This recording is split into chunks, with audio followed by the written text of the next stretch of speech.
आज का topic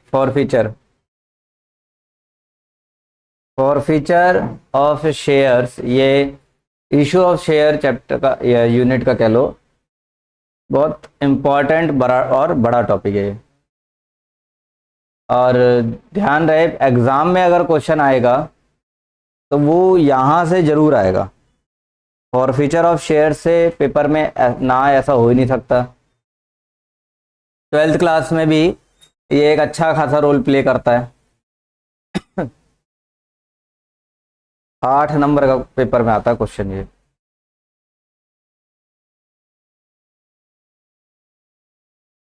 forfeiture of shares, थोड़ा सा इसकी थ्योरी समझेंगे, उसके बाद न्यूमेरिकल इसका देख लेंगे। फॉरफीचर का मतलब होता है जब्त करना।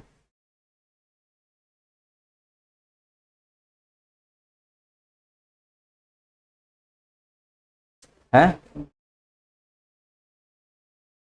कोई शेयर होल्डर है ए, उसने सपोज करो कि अलॉट करे हैं उसे 1000 शेयर्स। कंपनी ने उसे 1000 शेयर अलॉट किए और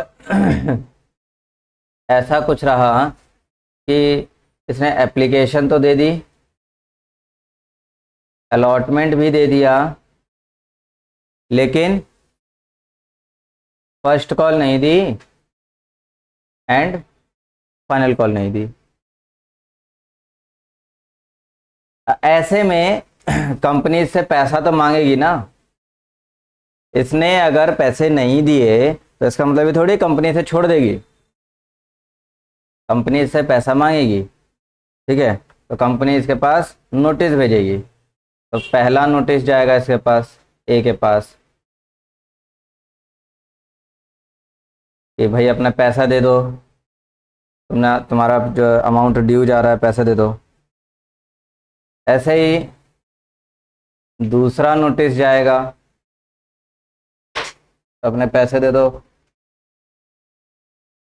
जब 2 नोटिस दे जाने के बावजूद ए पैसे ना दे, तब तीसरा नोटिस भी जाएगा, थर्ड नोटिस जाएगा कि लास्ट डेट ये है, इस डेट पे अगर तुम नहीं पे कर रहे हो तो हम आपके शेयर्स को जब्त कर लेंगे।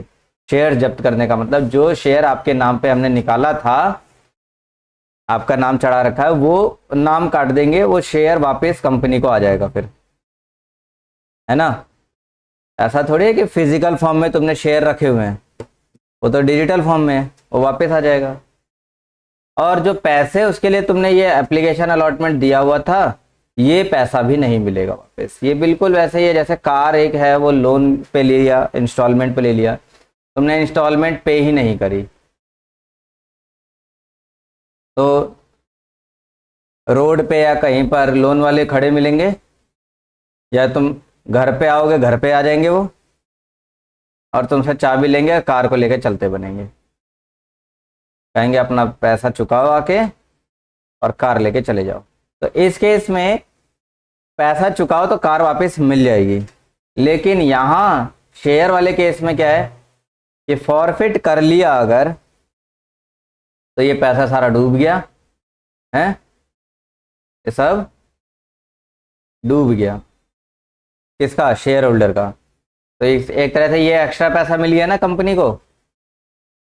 और ये जो नहीं पे करा, इसकी वजह से कंपनी ने शेयर तो अपने पास रख लिए,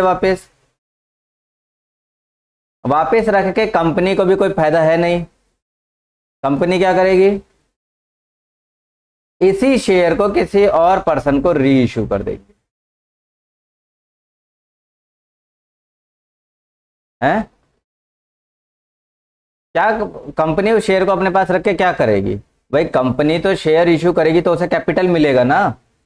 शेयर अपने पास रख के तो कैपिटल मिलेगा नहीं, इसलिए कुछ पैसा यहां से आ ही गया है, इतना और चाहिए था जो कि नहीं मिला।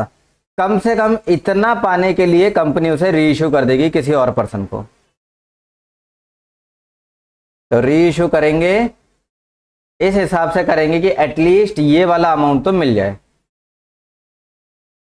इससे ज्यादा भी मिल जाए अच्छी बात है, कंपनी को तो और एक्स्ट्रा मिल रहा है, लेकिन इससे कम नहीं मिलना चाहिए।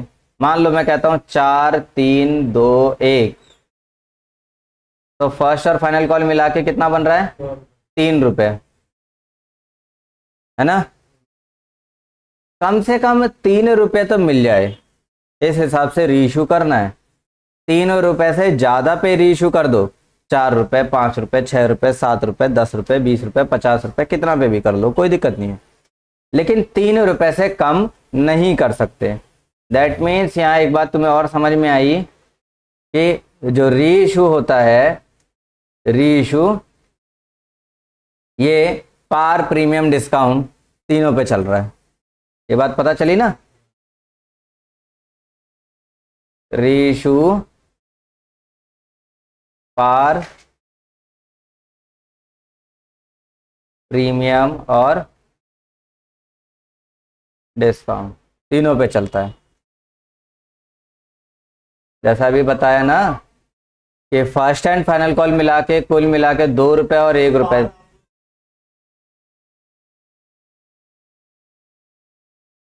3 रुपए हो गया। तो डिस्काउंट कितने का? ज्यादा से ज्यादा 7 रुपए, 7 रुपए तक का डिस्काउंट दिया जा सकता है। ठीक, तो ये वाला यूनिट है। रीइशू वाला हिस्सा थोड़ा देर बाद में दोबारा रिपीट करूंगा। अभी पहले फॉर फीचर में अच्छे से डुबकी मार लेते हैं।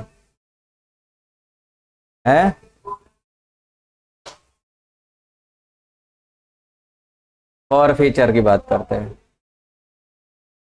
रीइशू पे दोबारा आएंगे, पहले फॉर फीचर देखें। तो फॉर फीचर क्या है? जब्त कर रहे हैं, तो जब शेयर को जब्त किया जाता है तब ध्यान रखनी है दो बातें। जब्त करते वक्त ये देखना है कि क्वेश्चन जो है वो प्रीमियम वाला है या प्रीमियम वाला नहीं है।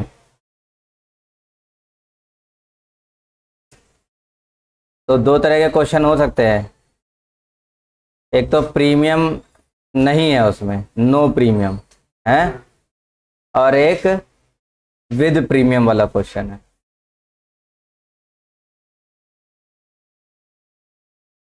क्वेश्चन दो तरह के हो सकते हैं, नो प्रीमियम या विदाउट प्रीमियम वाला क्वेश्चन हो सकता है, और विद प्रीमियम वाला भी क्वेश्चन हो सकता है।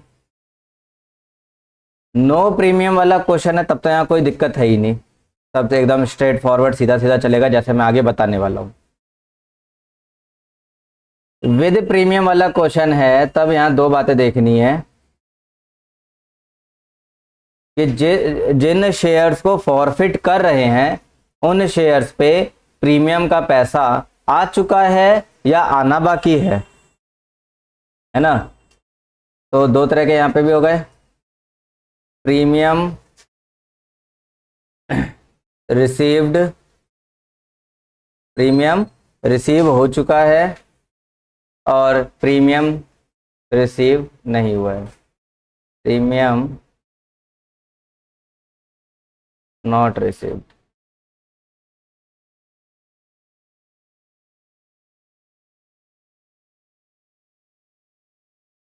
दो तरह के हो गए, premium received and premium not received.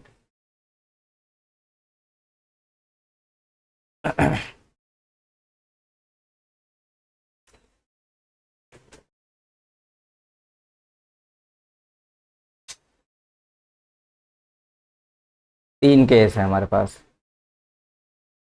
अब मैं इनको समझाने के लिए इनकी एंट्रीज बताने जा रहा हूं। फॉर फीचर का वक्त क्वेश्चन में पता चलता है कि जब्त कब किया गया है, फॉरफिट कब किया जा रहा है। कई बार क्या होता है कि किसी ने इंस्टॉलमेंट नहीं दी और जस्ट इंस्टॉलमेंट के बाद ही जब्त कर लिया। जैसे मान लो अलॉटमेंट है, किसी ने अलॉटमेंट नहीं दिया तो कंपनी डायरेक्ट अलॉटमेंट के जस्ट बाद ही, यानी फर्स्ट कॉल मंगाने से पहले जब्त कर लेती है। तो जब्तीकरण का यानी कि फॉर फीचर का जो जर्नल एंट्री होता है वो उसी वक्त ही करना है जब उसे जब्त किया गया है, ना आगे ना पीछे। ये मत सोचना कि चलो पीछे हम भूल गए तो आगे कर देते हैं, नहीं, जर्नल एंट्रीज क्रोनोलॉजिकल ऑर्डर में चलती हैं। क्लियर? तो जब प्रीमियम नहीं, क्वेश्चन ही नहीं है प्रीमियम का, तब ऐसे में फॉर फीचर की एंट्री क्या बनेगी? तो देखो एंट्री बन जाएगी share capital account debit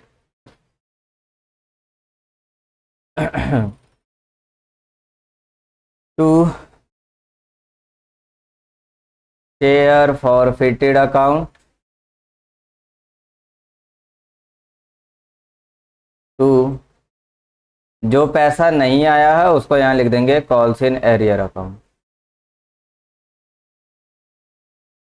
share capital, ये तो मैंने तुम्हें पहले भी बताया, शेयर कैपिटल में क्या आएगा? फेस वैल्यू और नॉमिन इशूड शेयर, या यूं कह लो कि जितने शेयर फॉरफिट किए जा रहे हैं वो फॉरफिटेड शेयर्स आएंगे। शेयर फॉरफिटेड में जितना पैसा आ चुका है, जैसे एप्लीकेशन अलॉटमेंट दोनों आ चुकी है ना, है, तो 4 रुपये एप्लीकेशन, 3 रुपये अलॉटमेंट, टोटल 7 रुपये हो गया।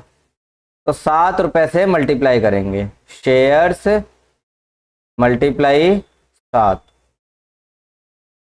डन। और कॉल्स इन एरियर जो नहीं आया, नहीं आया, कितना नहीं आया? 3 रुपये नहीं आए, तो शेयर्स मल्टीप्लाई 3।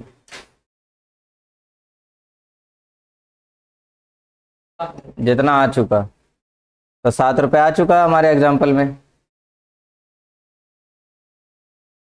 इसमें 4 रुपये ये और 3 रुपये ये आ चुके हैं ना, 7 रुपये।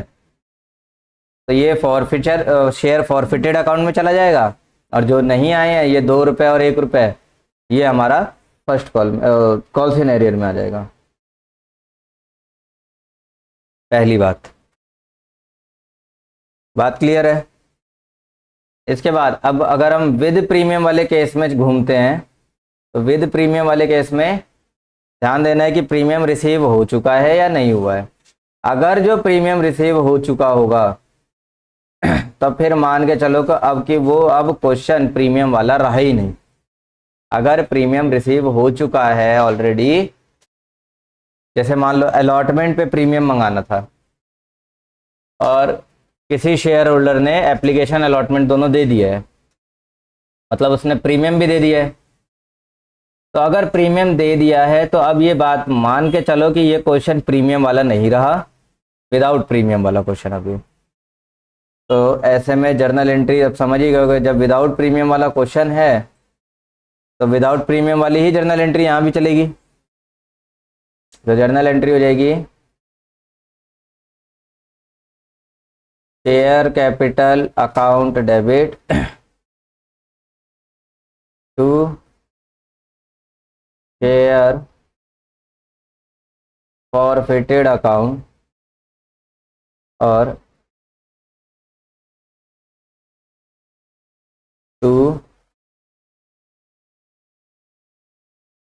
Calls in arrear account.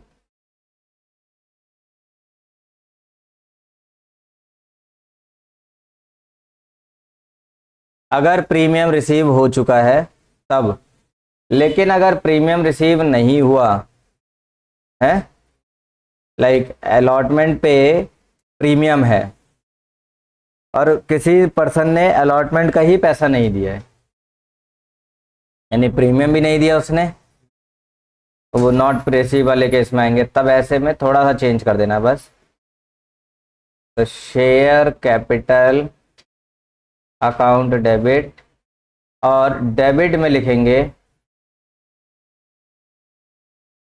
Security premium account debit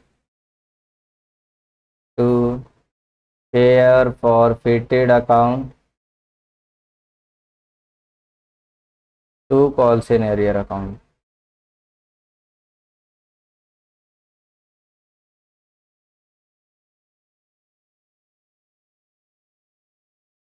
ठीक है, ओके। अभी बात ध्यान रखना है कि प्रीमियम अगर रिसीव हो गया है तो ये विदाउट प्रीमियम वाला ही क्वेश्चन हो गया है अब, है, या यूं कह लो, मैं लिख देता हूं,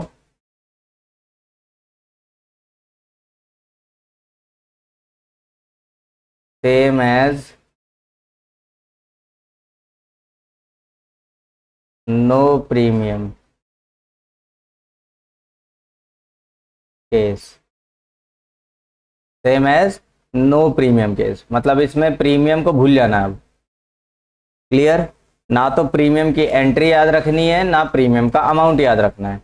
लेकिन अगर प्रीमियम रिसीव नहीं होता है तो यहाँ प्रीमियम का अमाउंट भी याद रखना है, प्रीमियम की एंट्री भी करनी है।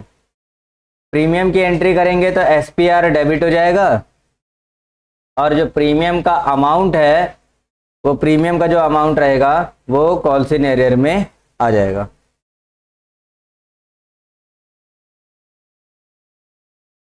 मौजूदा एग्जाम्पल से ही करके देखें। हमारा एग्जाम्पल था कि एक ए है जिसने 1000 शेयर खरीदे, तो इसका application, allotment, first call, final call, 4 call है, 4 3 2 1। प्रीमियम भी है, अलॉटमेंट पर है 2 रुपए का। मेरी बात समझ में आ रही है? मैं दोनों ही केसों को इससे समझाने जा रहा हूं। पहला केस ये है प्रीमियम रिसीव वाला, कि इस केस के अकॉर्डिंग एप्लीकेशन दे दिया, या यहाँ लिख रहा हूं, एप्लीकेशन दे दिया, अलॉटमेंट दे दिया, फर्स्ट कॉल नहीं दी, और फाइनल कॉल नहीं दिया। उस हिसाब से अगर जर्नल एंट्री बनेंगी, जर्नल एंट्रियां तो लिख दी है, अमाउंट कैसे बनेगा, शेयर कैपिटल, शेयर कैपिटल में क्या हो जाएगा, 1000 शेयर 10 रुपए के हिसाब से 10,000 हो गया। शेयर फॉरफिटेड, शेयर फॉरफिटेड में इन दोनों को लिया जाएगा, शेयर फॉरफिटेड में एप्लीकेशन और अलॉटमेंट, एप्लीकेशन 4 रुपए और अलॉटमेंट 3 रुपए। अब क्योंकि ये प्रीमियम रिसीव वाला क्वेश्चन है तो यहाँ प्रीमियम भूल जाना है, तो 1000 मल्टीप्लाई 7, 7000 हो जाएगा, और कॉल्स इन एरियर में ये वाले दोनों आ जाएंगे, 2 और 1 3, 1000 मल्टीप्लाई 3, 3000 हो गया। एक तो ये बात थी। दूसरी बात,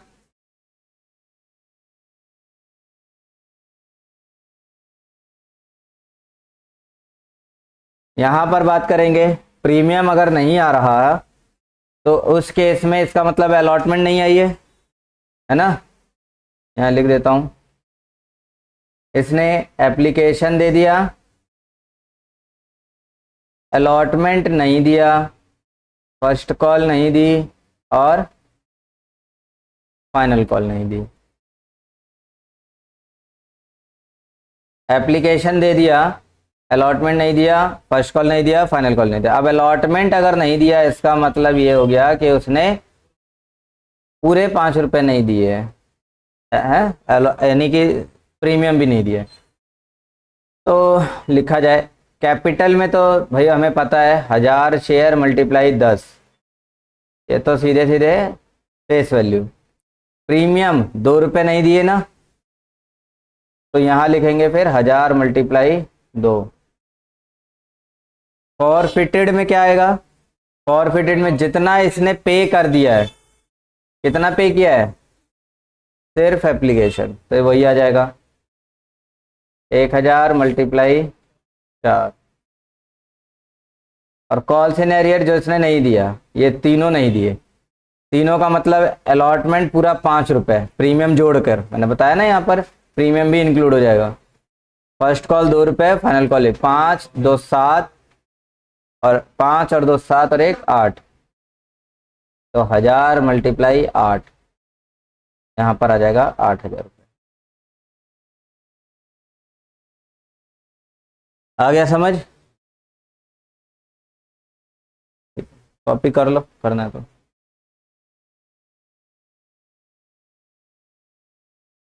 हो गया? ठीक है, तो आगे बढ़ते। ये था फॉरफिटेड वाला केस, सारे केस समझा दिए। फॉरफीचर के बाद आता है री इशू।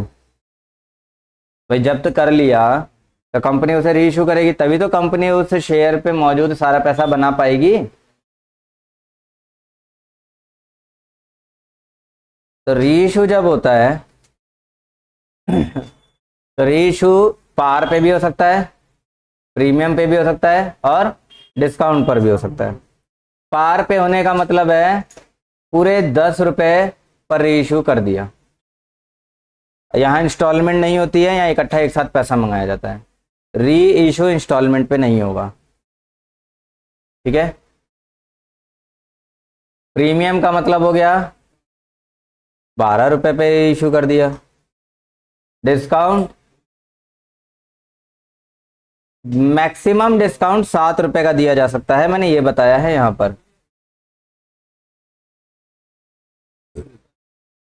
जो देखो 7 रुपया ये मैक्सिमम डिस्काउंट है। ये तुम्हारा हो सकता है कि कोई पूछ ले ऐसे ही, है ना, सीनियर जूनियर कोई भी, कि भैया बताओ कि री इशू करते हैं डिस्काउंट पे कर सकते हैं, तो तुम कहोगे बिल्कुल कर सकते हैं। पूछा मैक्सिमम डिस्काउंट कितना दिया जा सकता है बताओ, तो मैक्सिमम डिस्काउंट उतना ही दिया जा सकता है जितना उस शेयर पे फॉरफिट किया गया है। समझ में आ गया? ये 7 रुपया एक्ट ने नहीं बताया है, एक्ट ने बोला है कि मैक्सिमम डिस्काउंट उतना दो जितना अमाउंट फॉरफिटेड हुआ है, ठीक है। तो maximum discount will be equal to the amount forfeited है। Maximum discount will be equal to the amount of forfeiture. तो जब 7 रुपए का मैक्सिमम डिस्काउंट दे सकते हैं, तो 7 रुपए से कम का तो दिया ही जा सकता है। 6 रुपए, 5 रुपए, 4 रुपए, 3 रुपए, 2 रुपए, इतना भी डिस्काउंट दे दो। तो उस हिसाब से मैं मान के चलता हूं कि री इशू करा, डिस्काउंट पे ही कर रहे हैं, लेकिन री इशू कर रहे हैं 6 रुपए पर। अभी भी 4 रुपए का डिस्काउंट है ना, तो उतना तो चलता है, कोई प्रॉब्लम नहीं। तो जब री इशू करेंगे तो क्या एंट्रियां करेंगे?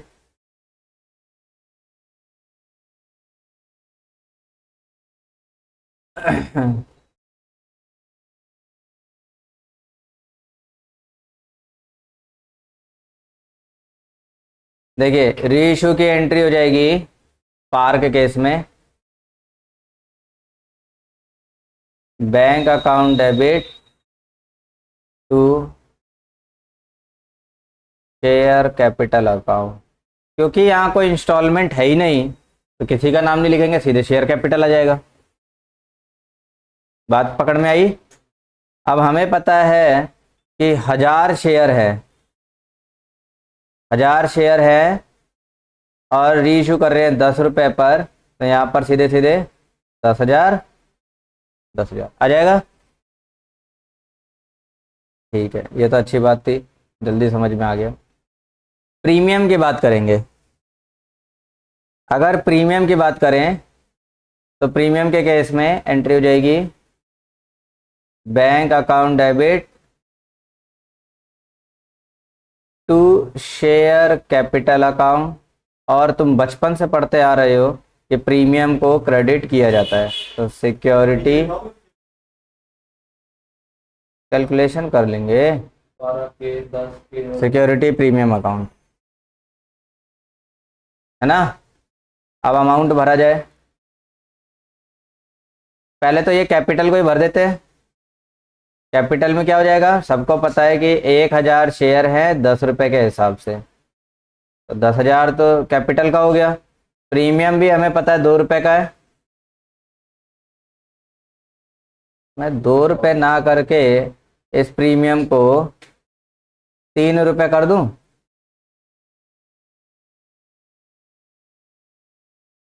इसलिए कर रहा हूं क्योंकि जो पिछला था वो 2 रुपए प्रीमियम था, है ना। इशू 2 रुपये प्रीमियम है, री इशू 3 रुपये रहेगा, तो थोड़ा कंफ्यूजन नहीं रहेगी।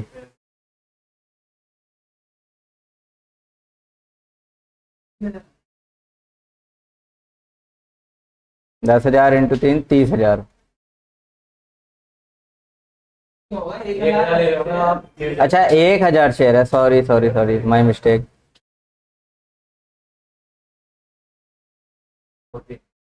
क्या हो गया ये, अरे बिगड़ते जा रहे हैं।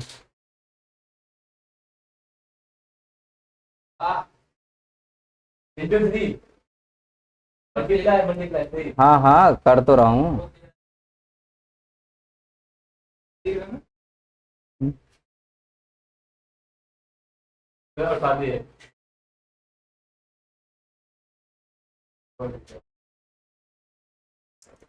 ठीक है, तो कुल मिला के पैसा कितना मिला होगा, तो 1 हजार शेयर पे 13 रुपये पूरे मिले ना, 13 हजार रुपये। वहीं बात करें डिस्काउंट की, तो डिस्काउंट के लिए एक काम करना है, तुम्हें लिखना है बैंक अकाउंट डेबिट, और डिस्काउंट है, नुकसान हो रहा है, नुकसान है तो ये डेबिट हो जाएगा। तो लिखें बैंक अकाउंट डेबिट, यहाँ डिस्काउंट नहीं लिखेंगे, यहाँ लिखेंगे share forfeited account debit to share capital account. यहाँ से एक कॉन्सेप्ट भी निकलेगा। तो देखो शेयर कैपिटल, ये तो सबको पता है कि 1000 शेयर हैं 10 रुपये के हिसाब से, तो ये तो हो जाएगा 10 हजार रुपये, है ना। अच्छा पैसा कितना मिला, तो 6 रुपये मिला ना, तो 1 हजार मल्टीप्लाई 6, तो 6 हजार यहाँ हो गया। बाकी फॉरफिटेड में आएगा डिस्काउंट, तो 1 हजार मल्टीप्लाई 4, 4 हजार रुपये का डिस्काउंट। क्लियर। अब यहाँ पर बात ये आती है कि मैंने डिस्काउंट क्यों नहीं लिखा, शेयर फॉरफिटेड क्यों लिखा है। डिस्काउंट लिखना चाहिए ना भाई, प्रीमियम पे अगर इशू री इशू सब कर रहे हैं तो प्रीमियम लिख रहे हैं। असल में बात यह है कि लॉस या डिस्काउंट ऑन री issue of share of a company will be settled down with the amount of share forfeited by the company। यहाँ तो ये नुकसान है 4 रुपए का, इस नुकसान की भरपाई कहाँ से करी जाएगी, तो वो जो एक्स्ट्रा पैसा मिला हुआ है ना पीछे 7 रुपया, वो कंपनी के जेब में एक्स्ट्रा रखा हुआ है, तो उसमें से सेटल कर लिया जाता है। डन,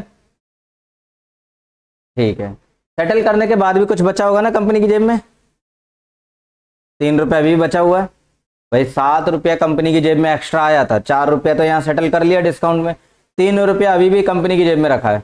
वो जो 3 रुपया है वो एक्स्ट्रा कैपिटल है कंपनी के पास, तो वो जो 3 रुपया है वो बन जाएगा कैपिटल रिजर्व। तो लास्ट जो टॉपिक है वो आएगा तुम्हारे पास कैपिटल रिजर्व। कैपिटल रिजर्व क्या होता है, ये कैपिटल रिजर्व, तो capital reserve is the difference between, it is the difference between the amount of share forfeited and discount on reissue of shares।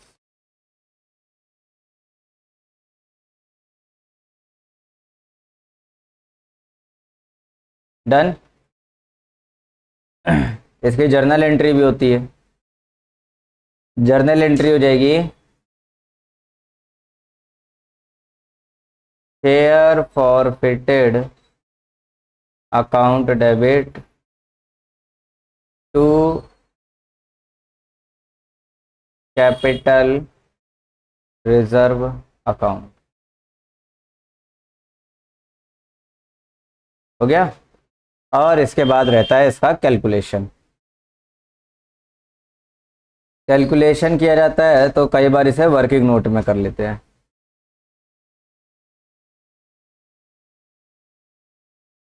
Working note में कैपिटल रिजर्व निकालना है, capital reserve की calculation करनी है। तो इसके लिए फॉर्मूला हो जाएगा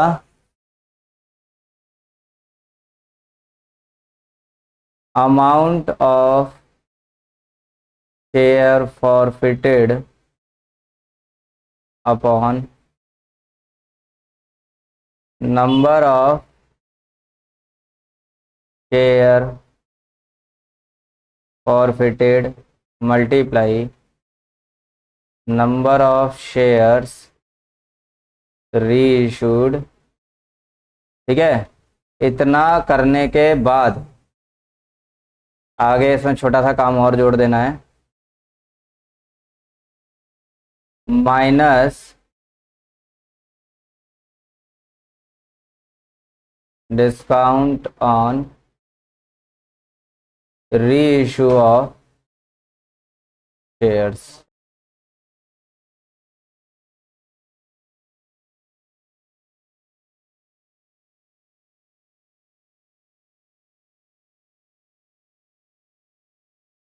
discount on reissue of shares.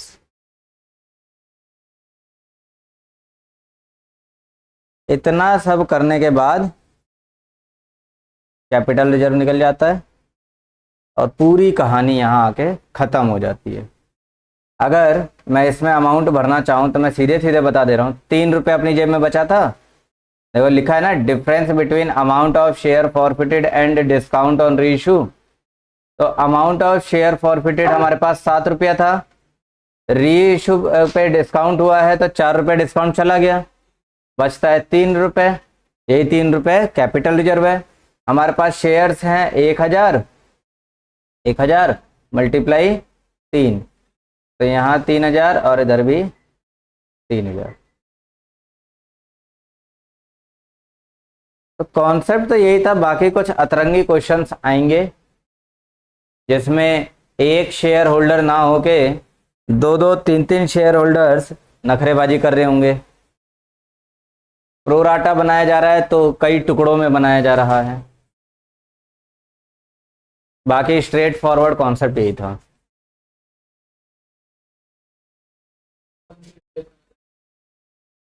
हाँ, इसी यूनिट में एक रहता है purchase consideration other than cash. तो अभी इसमें मैं फिर से कॉन्सेप्ट ही स्टार्ट कर दे रहा हूँ, बाकी जो क्वेश्चन है उसे अगले क्लास में पढ़ाऊंगा।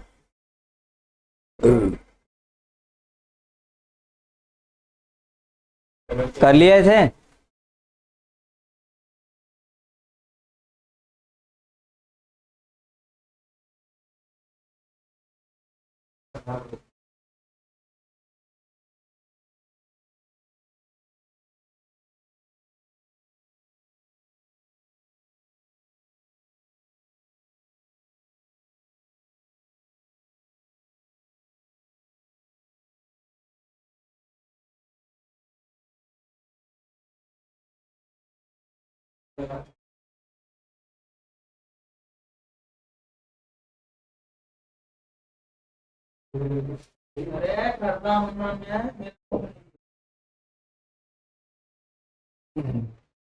देखो,